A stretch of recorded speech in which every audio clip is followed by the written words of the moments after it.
Have you ever found yourself caught in a relentless pursuit, chasing after someone, a relationship, a connection, only to feel it slipping further and further away? Like a mirage in the desert, it shimmers with promise, but as you draw closer, it vanishes into thin air. It's a frustrating, often heartbreaking experience, and one that many of us have faced at some point in our lives. Today, we're going to delve deep into this cycle of chasing, exploring why we do it, the underlying mechanisms that drive us, and most importantly, how to break free and cultivate a healthy detachment that will not only bring you peace, but also, paradoxically, draw the right people towards you. Think about the times you've chased after something you desperately wanted.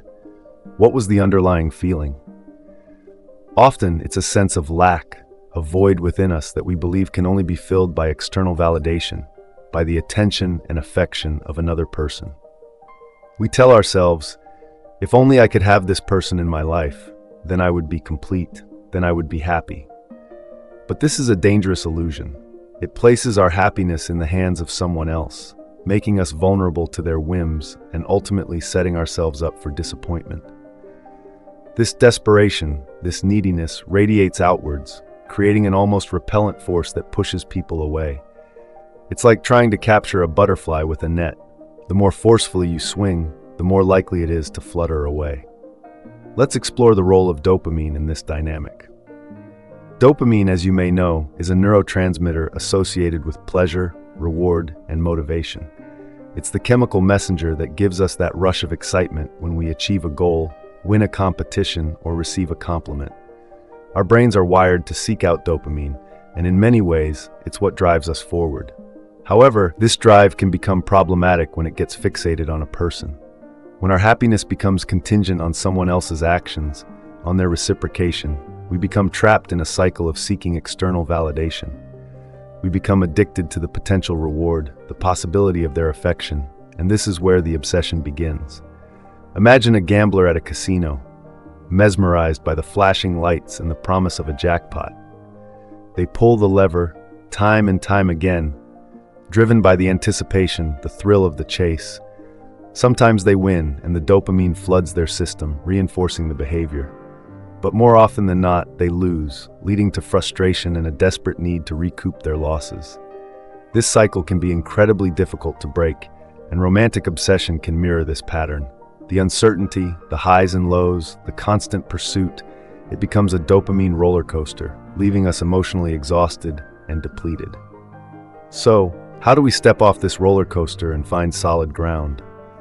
How do we cultivate a healthy detachment that allows us to attract people naturally without the need for chasing or manipulation?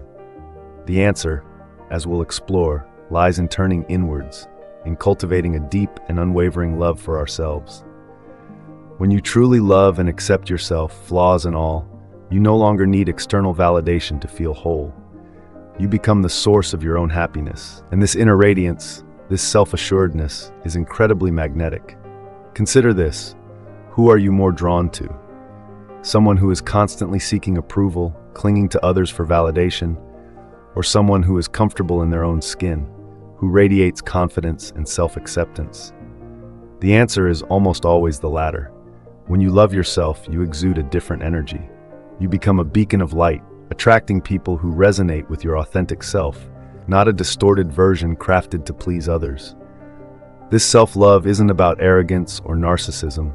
It's about recognizing your inherent worth, treating yourself with kindness and compassion, and understanding that your happiness is not dependent on external factors.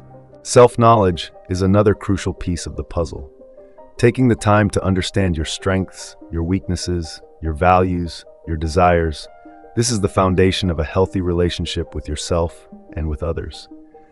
When you know who you are, you can set clear boundaries, communicate your needs effectively, and choose partners who align with your values.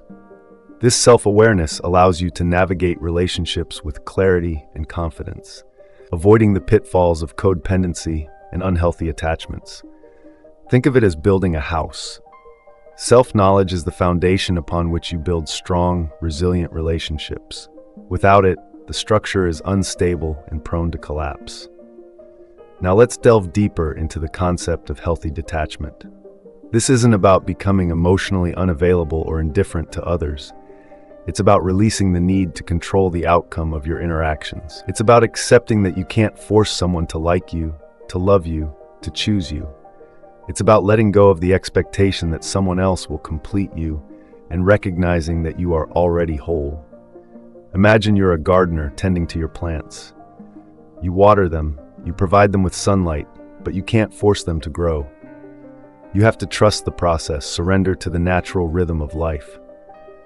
The same is true with relationships. You can put yourself out there, you can connect with people, but you can't control the outcome. You have to let go and trust that the right people will come into your life at the right time, organically and authentically. Empathy and social cognition play a vital role in this process. When you genuinely care about others, when you take the time to understand their perspectives, their experiences, their emotions, you create a connection that transcends superficiality.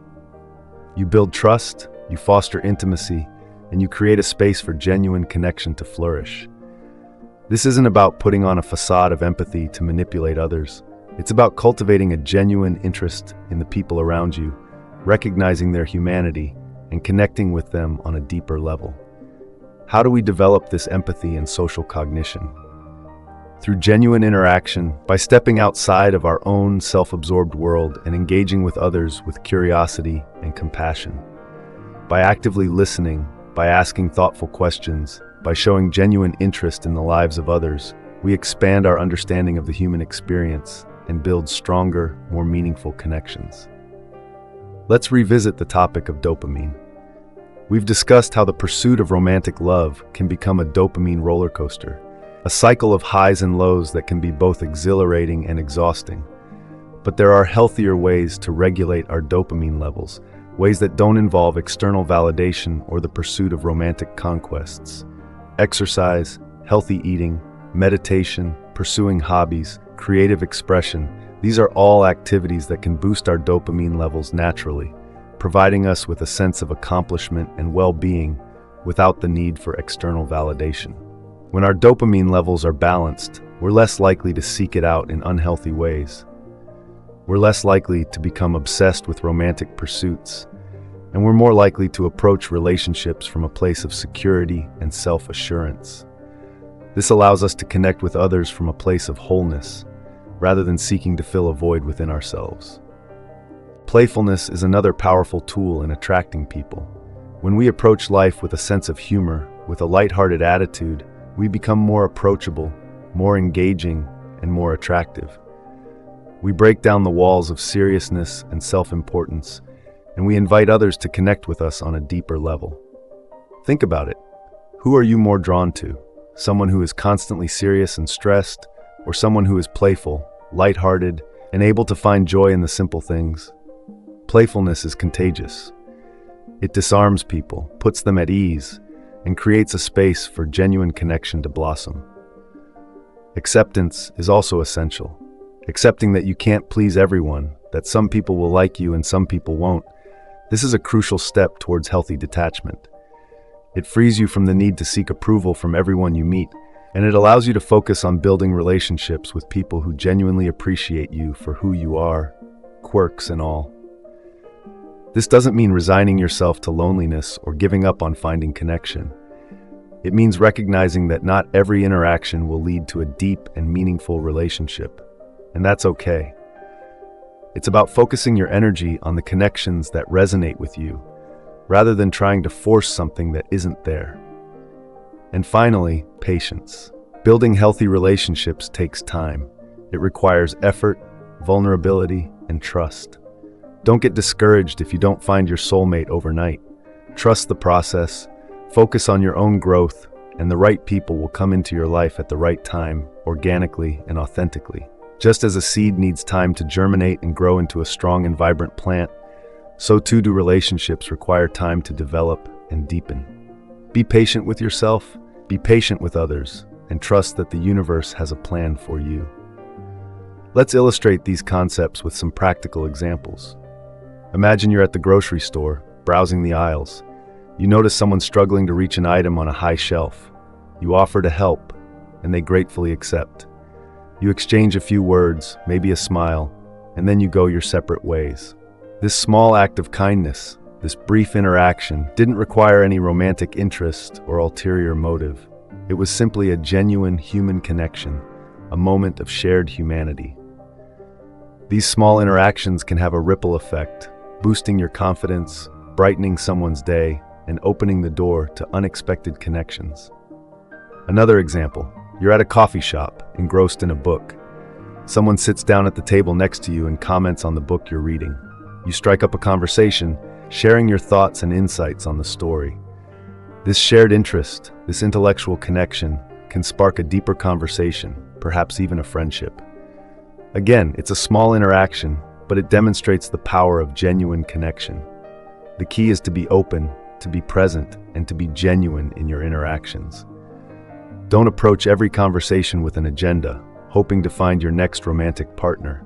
Instead, focus on connecting with people on a human level, sharing your authentic self and allowing the magic of connection to unfold organically.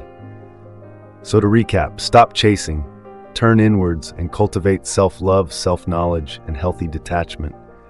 Develop empathy and social cognition through genuine interaction. Regulate your dopamine levels through healthy activities. Embrace playfulness and acceptance, and be patient. Trust that the right people will come into your life at the right time. Remember, the journey of self-discovery is a lifelong adventure. Embrace the ups and downs, the twists and turns, and never stop learning, growing, and evolving. The most attractive person you can be is the most authentic version of yourself. Embrace it, and watch as the world responds in kind. The world is waiting to connect with the real you.